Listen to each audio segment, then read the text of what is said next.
I have learned so much that has helped me on the job and for my future. And having the job that I have has made me successful, gotten me much further ahead than I could ever imagined.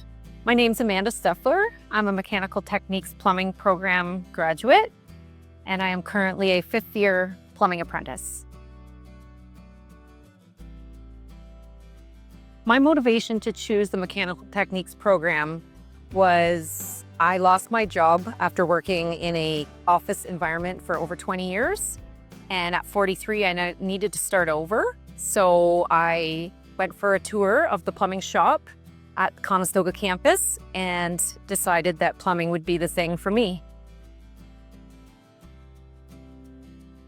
My overall experience during the MECTEC program was amazing. I learned so much. There's simple things, basic things, and then more intricate and scary things. But when I got my job right out of the program, I used so many of my skills immediately at my new job.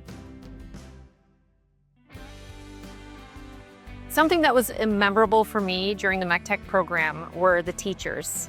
They were knowledgeable, they were friendly, they were helpful.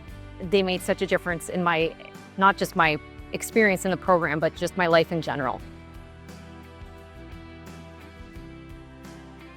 My professional journey since graduating from MECTEC has been incredible. I was lucky enough to get hired with the company I'm with now, right out of the program, thanks to high marks. I've now gotten to the point where I'm at my fifth year stage and will be a journey person soon. Advice I would give future students who would like to enroll in the MECTEC program would be do it. New students, work hard, stand out, be on time, do your best, and remember that this is your future that you're learning about, and use it for your new career that you're embarking on.